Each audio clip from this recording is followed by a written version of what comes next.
بسم اللہ الرحمن الرحیم۔ خلیفہ ہارون رشید کے زمانے میں بہلول نام کے ایک بزرگ گزرے ہیں۔ یہ مجذوب قسم کے بزرگ تھے لیکن بڑی حکیمانہ باتیں کیا کرتے تھے۔ ہارون رشید بہلول کی بہت عزت کرتا تھا اور ان سے ہنسی مذاق کا بھی رشتہ تھا۔ ہارون کے دربار میں ان کی آزادانہ رسائی تھی۔ جب ان کا دل چاہتا دربار میں پہنچ جاتے۔ ایک دن جب دربار میں بہلول آئے تو اس وقت ہارون رشید کے ہاتھ میں ایک چھڑی تھی۔ ہارون رشید کو مذاق سوجا۔ اس نے ان کو چھیڑتے ہوئے کہا، بہلول، آپ سے میری ایک گزارش ہے۔ بہلول نے پوچھا، کیا؟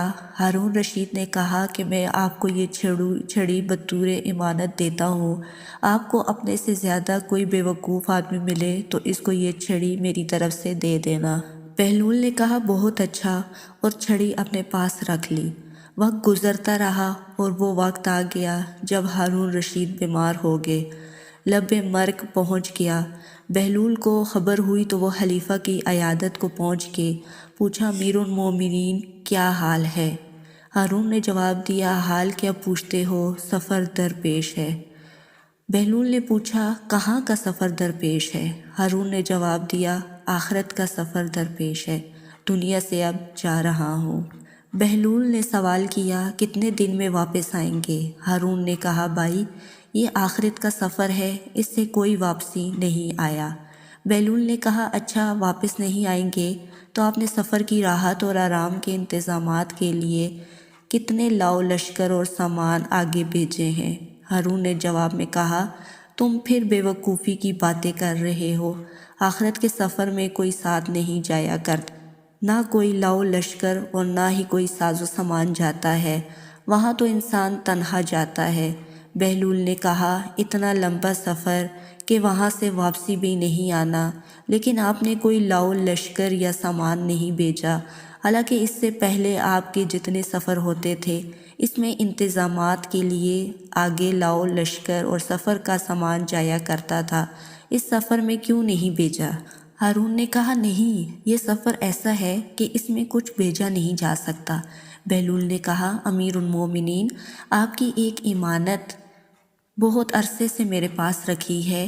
یہ وہ چھڑی ہے جسے آپ نے مجھے دیتے ہوئے فرمایا تھا کہ مجھ سے زیادہ بیوقوف ملے تو اس کو دے دینا۔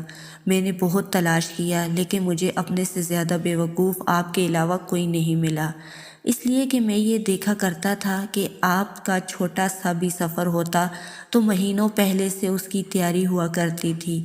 کھانے پینے کا سامان، خیمے، لاؤ لشکر سب پہلے سے بھیجا جاتا تھا، اور آپ کو یہ بھی معلوم تھا کہ ایک دن اس لمبے سفر پر بھی آپ کو جانا ہے جہاں سے واپسی ممکن نہیں، لیکن اس کے لیے آپ کوئی تیاری نہیں کی۔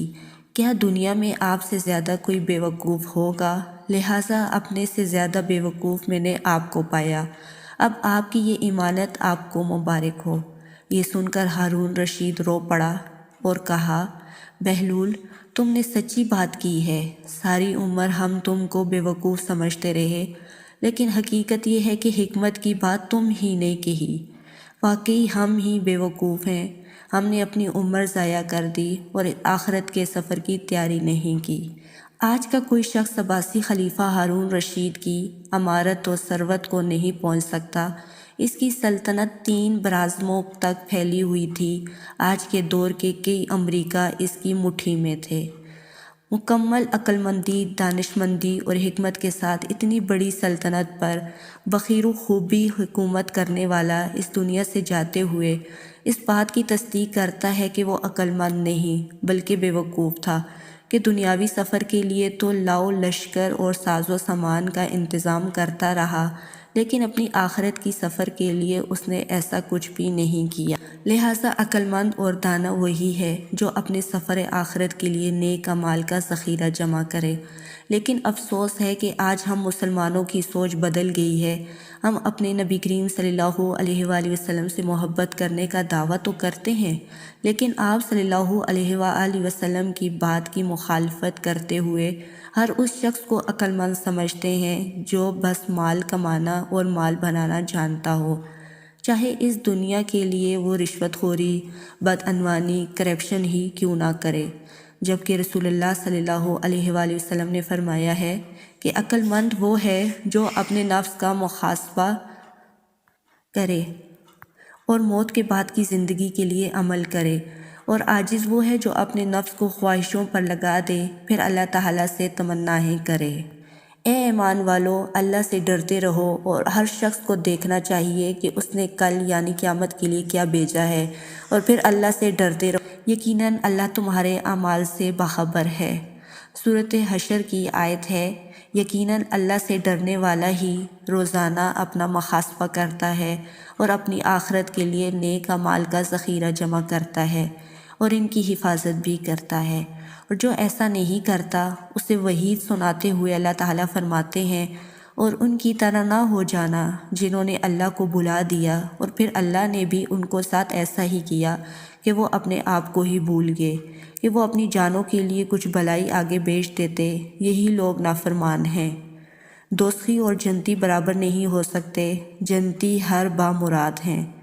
سورۃ حشر کی آیت ہے، بے شک دوزخی اور جنتی برابر نہیں ہو سکتے، اے اللہ ہمیں اپنے بامراد جنتی بندوں میں شامل فرما، ہمیں اپنے ان عقل مند بندوں میں شامل فرما جو روزانہ اپنا محاسبہ کرتے ہیں اور گناہوں سے توبہ کر کے نیک اعمال کی کثرت کرتے ہیں، تاکہ کل آخرت میں تیرے سامنے سرخرو ہوں اور تیری جنت کے وارث بنیں۔ آمین ثم آمین۔